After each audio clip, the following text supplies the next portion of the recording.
All right, man. This one wasn't even on the agenda. There we go. Oh, definitely gotta get some new headphones. But this wasn't even on the agenda. So I seen somebody put out there that I mean, like, damn, hold on. Every time I update my computer or update my browser, it signs me out of everything, bro. I don't understand it. I legit don't understand it. Every time they update the browser now, they be like, we gonna sign you out. We gonna sign you out. I hate that shit. Give me 1 minute. So basically somebody was talking about Bud and got too big. And like I said, most people don't understand the human anatomy. Um, that's it. Some people don't understand the body. All right. And that's what I be saying a lot. And this ain't no disrespect to old buddy who posted it, but most people don't really understand how the body works and kind of fitness and stuff of that nature. So I'm gonna school y'all a little bit. And I spoke on this before, for people saying, well, Bud is getting too heavy and this is nothing new. Like, y'all have to understand, when you lose your weight fast. All right, when you lose the weight fast, bro, like, there is some cons to that and there's some benefits to that, right? When you lose it really fast, the con is how fast you lose it is how fast you're going to gain it. You're going to gain it back even faster. So I know for the most part, y'all see guys that they may gain 20 pounds on fight night. Y'all get to crying about same day weigh-ins, and there's a reason that they outlawed same day weigh-ins, by the way, right? And y'all don't really understand the reason why. I'm not here to talk about that, right? But as fast as you lose it, you put it back on faster. So y'all be like, man, how did he come in at 147 and blow up to 165? Because he's lost it so fast. When you get, like, basically when you start eating it back, every calorie that you intake is probably 5 times what it was, especially in this capacity. It's probably like every 1 calorie is really 5 times. So if you eat 300 calories, that's really 1,500 because you deprived your body so much. So now now you're not drinking water no more. You drinking Gatorade, Pedialyte. That's the sodium in the Gatorade and the Pedialyte as I'm logging in on my back of my accounts. That sodium in the body, it helps to retain water. That's the point of sodium. You can't live without sodium, but too much sodium will send you to the upper room.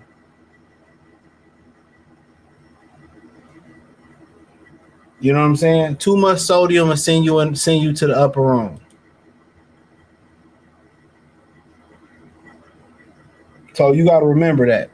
But the point of sodium is so you can retain water retention, so you can stay hydrated. That's why you read the back of Gatorade is so high in sodium. It's to retain water. So Gatorade is not to be drunk as some type of just a recreational drink, okay? Gatorade is to be drunken. So if you're doing something high intensity, especially high intensity, not that little bullshit training people be doing, high intensity training, so your body can retain fluid. It can retain those electrolytes. It can retain that water. And you got to remember, you have to remember too that your muscle is made up of water. So when we start talking about, people say low carb, let's just break down what carbohydrate is. Break it down. A carbohydrate is what? Carbohydrate. It helps hydrate the body. So what is your muscle made of? It's made up of fucking water. So of course, depriving your body of carbs is one of the dumbest things that you actually can freaking do. You know what I'm saying? So when we start having these conversations, man, and this is what I be trying to say to y'all, we have these conversations. Sometimes you can't just always go through the trend. Your body needs to retain water. So when you drink Gatorade, make sure you may be at work and you sweating a lot, or you might, have a problem with dehydration. So drink a Gatorade, but then you flush it with a whole bunch of water after it. Why is pickle juice, why do people drink pickle juice? Pickle juice is like a natural Gatorade. It helps you retain water. So when you see them after the weigh-in chugging down a Gatorade or some Pedialyte, or you might even see somebody going old school chugging down chugging down pickle juice, it's to help retain that fluid, even if it's the fluid from the leafy greens that they're gonna eat, the whole bunch of food they're gonna eat. If it's from the leafy green, if it's from the watermelon that they may eat, if it's from the drinks they may drink after it, whatever they choose to drink, soda. I know it shouldn't be soda, but you feel what I'm saying? Cranberry juice, all that's gonna help retain that water. It's gonna help them put that weight back on, and most of the weight that they gonna put back on is water weight, regardless. Most of the weight that you burn when you first cutting weight in the first month, most of the weight you're gonna burn is just water, because a lot of people's diet is so high in sodium. That's the first thing, and you'd be like, most of the time you feel bloated or you look a little chubby, it's water retention. It's because you're eating a high sodium diet. You go to Chipotle, high sodium. Go to any restaurant in America, Mediterranean, there is high in sodium. That's why it's best to cook at home. You say, what's the safe salt? Really, a safe salt is and it's good for your gums. Is too. You wish wash with some warm water after you brush your teeth. Is sea salt. Yeah, sea salt. So yeah. So the whole thing about it is it's a science between everything they do, and clean carbs is good. Now fried potato chips, fried French fries, those are bad carbs. Red potatoes mashed up or cut up, or regular rustic potatoes or whatever. Those are good. Beans, refried beans, you know what I'm saying? Those are good carbs. Some people believe in rice.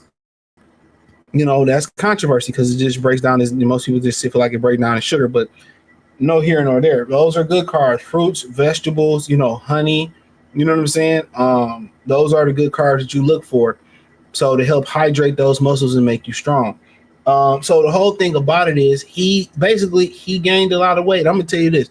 Like when you have somebody that's, maybe you might be pudgy as a man or a woman, you may look soft, you may look like really, really big and flabby. And the first thing that those people want to do, and I'm saying this for a reason, the first thing those people want to do is just lose weight. So they want to do as much cardio as possible and drop the weight. The problem with that is you're not going to have no muscle tone. You're going to look just as bad as you was bigger than you were when you were, you're going to look just as bad, smaller as you were when you were bigger. You're just going to look soft and doughy. So the idea of it is this, and most people, I learned this from a brother from Harlem who taught me this. So anytime I'm cutting weight, this is your idea when you are overweight. The idea is this: or you cutting weight, you lift as heavy as heavy as you can control. As heavy as you, not heavy where you're struggling, where you can get a nice, I would say anywhere from 5 to 10 repetition in, whatever that may be. If you can do 5 to 10 reps for 3 to 4 good sets, that's what you need to be lifting. Because what's going to happen is it's going to bind that skin to that muscle. So that muscle is going to get your skin. It's going to rip your skin in. Kind of see what I'm saying? That's why you lift heavy. You maintain the strength. You cut the weight. People say, "Well, lift heavy, I won't lose weight." That's not true. Cutting weight is a game of calories. As simple as that. It's a game of calorie cutting. That's it. So you lift heavy, you eat clean. You know what I'm saying? And you're gonna drop the weight, and your physique is gonna look like shredded. It's not gonna look doughy. So what he did was he moved up. He moved up, put a lot of weight on, put muscle on, but the idea is he's going to cut it all the way down. Now you may say, CJ, what is cutting it all down going to do? Roberto Duran was very famous for this. He was very famous for doing this. He would gain a lot of weight and he would come all the way down. He would gain a lot of weight. And this is not couch potato weight Bud got on there. This is like they have been lifting heavy. They have been lifting very, very heavy. So what they're going to do, I can bet my pretty penny, I'm pretty close, if not directly on the money. and somebody from his team could tell me that I'm right or wrong, what they're going to do is he's going to shave that all the way down.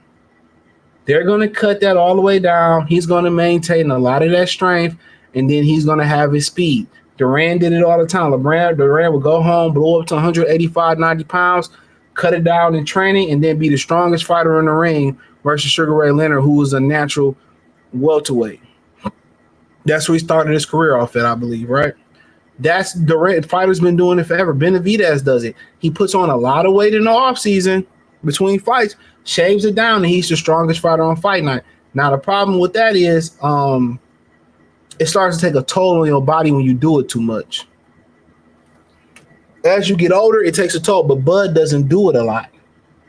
So for this one fight, that's why. He's not going to come in the fight looking like that. He's going to look shredded in the fight.